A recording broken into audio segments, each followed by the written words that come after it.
Election commission भी इनका दास बन गया, वो भी शायद इनके काम नहीं, उनको लग रहा है कि भाई उससे कुछ और ज्यादा करना पड़ेगा। तो महिलाओं का भला के नाम पे अपनी दुकानदारी सेट कर रहे हैं।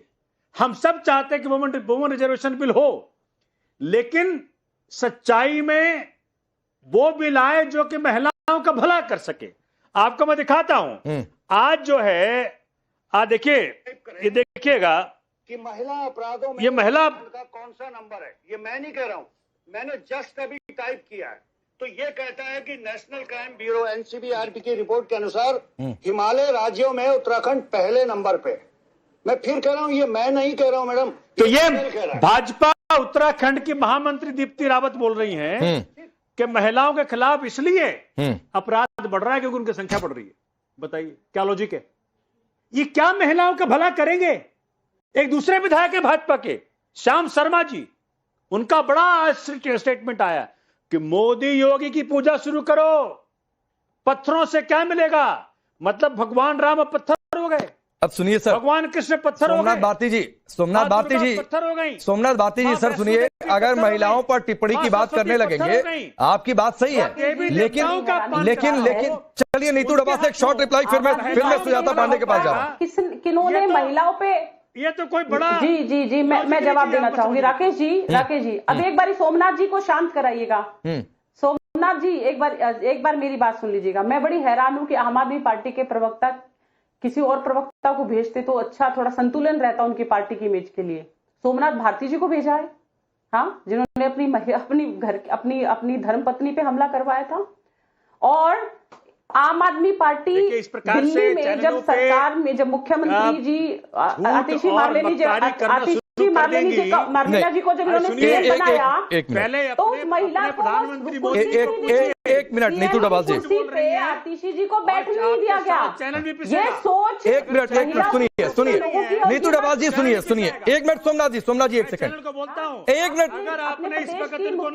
सोमनाथ जी, एक मिनट सुनिए ना भाई। अब आप ही एंकर बन जाइए सोमनाथ जी, या तो आप ही एंकर बन जाइए, आपके बोलने से पहले मैंने बोलना शुरू कर दिया था, तो या तो आप ही एंकर बन जाइए। एक मिनट सुनिए नीतू डबा जी, सुनिए एक मिनट, सुनिए नीतू डबा जी, सुनिए एक मिनट, सबकी आवाज डाउन करिए। सोमनाथ भारती जी शांत होइए, अभी किसी की आवाज नहीं जा रही है, ना आपकी ना नीतू डबा जी की। और मैं एक बात बता दूं, आपके बोलने से पहले मैंने इधर से इंटरप्ट करना शुरू कर दिया था। दूसरी बात है कि ये डिबेट या शो या चैनल किसी के ऊपर पर्सनल कमेंट के लिए नहीं होता है। तो यहां पर रखिए, नहीं नीतू डबा जी, मैं सबके लिए बात कहता हूं, कोई निजी टिप्पणी करने से बचे।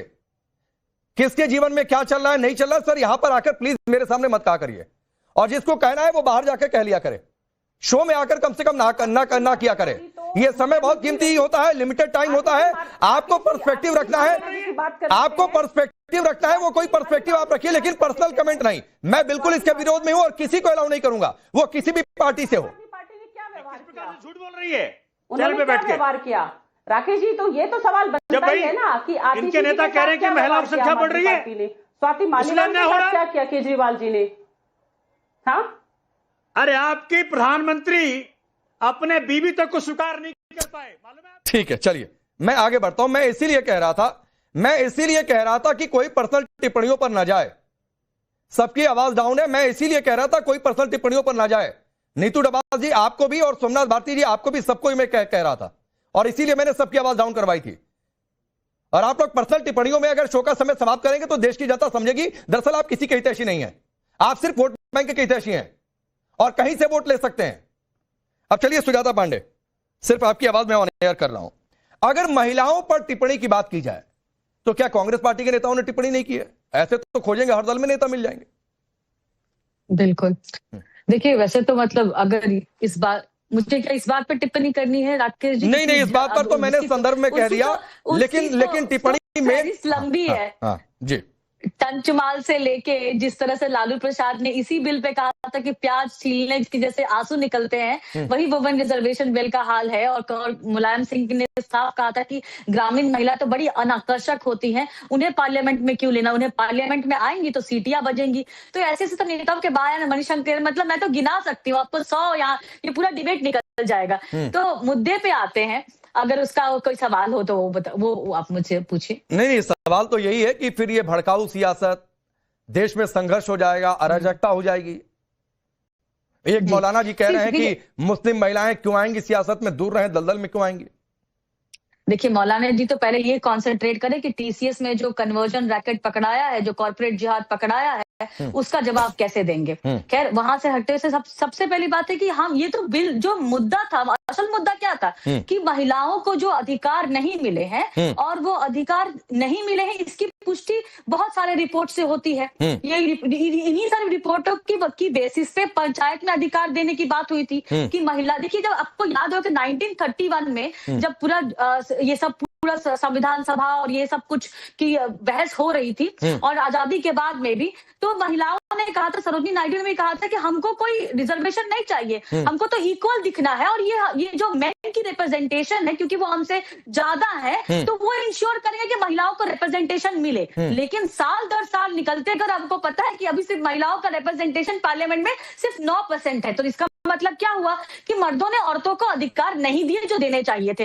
अब ये बात हुई कि 2023 में सरकार ये बिल लेके आई, तो ये क्यों कह रही थी कि भाई परिसीमन के बात करेंगे, डिलिमिटेशन कैस्ट सेंसस के बात करेंगे। तो फिर यही विपक्ष था जो कह रहा था, चिल्ला चिल्ला के कपड़े फाड़ रहा था, कह रहा था कि सरकार जो है धोखा कर रही है महिलाओं के साथ और 2024 का चुनाव है इसलिए देखते हुए आ रही है। हालांकि 2024 के चुनाव में तो इसको सरकार का कोई फायदा नहीं हुआ और आज वही विपक्ष उस पे उंगली उठा रहा है। और जो सबसे यहाँ पे इम्पोर्टेंट, यहाँ पे एक निष्पक्ष पत्रकार है जिनको मैं एक पार्टी का पक्ष लिखते हुए देखती हूँ हर चैनल पे, वो कह रहे थे कि स्टालिन जो है वो काफी संयम बरत रहे थे।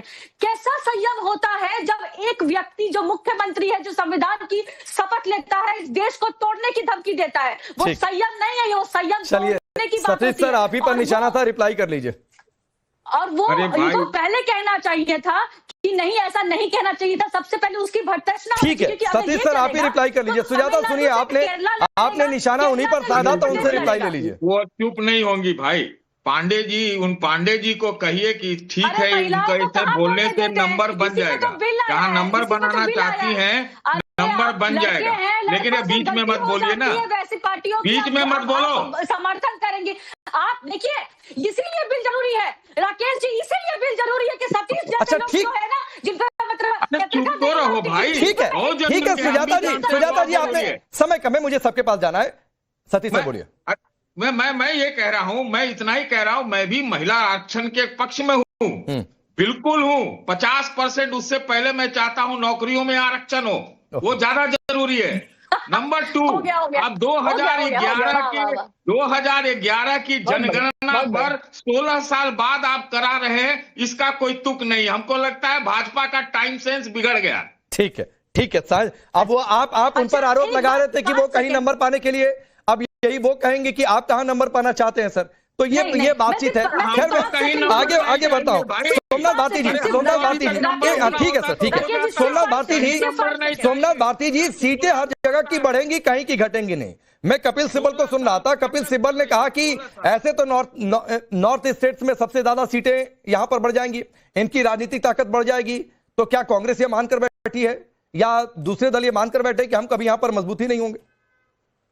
नहीं, युद्ध की बात में देखिए ना, युद्ध है, दो जगह मुसीबत वो नहीं है। सोमनाथ भारती जी से सर, सोमनाथ भारती जी से, आधार पहले इन्होंने बनाया था। बोलिए। देखिए, जो आधार उन्होंने पहले बनाया था कि भाई हम सेंसस का वेट कर रहे हैं 2026 का, हाँ, उसके आधार पे हम प्रोपोर्शनल रिप्रेजेंटेशन बढ़ाएंगे। हाँ, तो ये इन्होंने आधार क्यों खत्म किया, क्या लॉजिक है उसके पीछे? ठीक। और अगर खत्म ही करना था आधार, वो अगर 2011 के आधार पे ही करना था, तो इनको पहले कर देना चाहिए था। ठीक बात है, ठीक है। क्योंकि हर एक्शन के पीछे लॉजिक और रैशनल होना जरूरी है। ठीक है। वुमेन रिजर्वेशन बिल सब चाहते हैं, मुझे लगता है इस देश के अंदर कोई पार्टी नहीं होगी। फराज की भाई साहब, एक टिप्पणी आपकी भी, लेकिन एक टिप्पणी आपकी भी, तो क्या आपकी पार्टी की तो बात नहीं कहूंगा, लेकिन क्या कांग्रेस फिर मानकर ये चल रही है कि हम इधर मजबूत नहीं होंगे? दो राज्य में चुनाव बाकी है और इस प्रकार से इलेक्शन। देखिए राकेश जी, एक बात अभी जो आपने कही कि किसी भी स्टेट की सीटें कम नहीं होंगी, ये हाफ ट्रूथ है। अच्छा, साउथ इंडिया की अगर आप बात करिएगा तो वहां की सीटें कम हो जाएंगी, कम हो जाएंगी। मैं बता रहा हूँ, कैसे बता रहा हूँ, कैसे? मुझे 20 सेकंड दे दिएगा। हाँ। अरे पहले ये जो संघी मैडम बैठी इनसे कही अरे चुप रहे हैं, फिर मैं प्लीज टैगिंग मत करिए, समय ही कम है, आप जल्दी आज जो बोलिए। हिंदी अरे हार्टलैंड वैसे तो फिर में गुंडे जो गुंडे कह दूं आपको? मैं आज तो जो समझी हूँ हिंदी ठीक हूँ, पर जो लाल टोपी लगाते हैं वो गुंडे कहलाते हैं, वो क्यों आपको? अरे आपके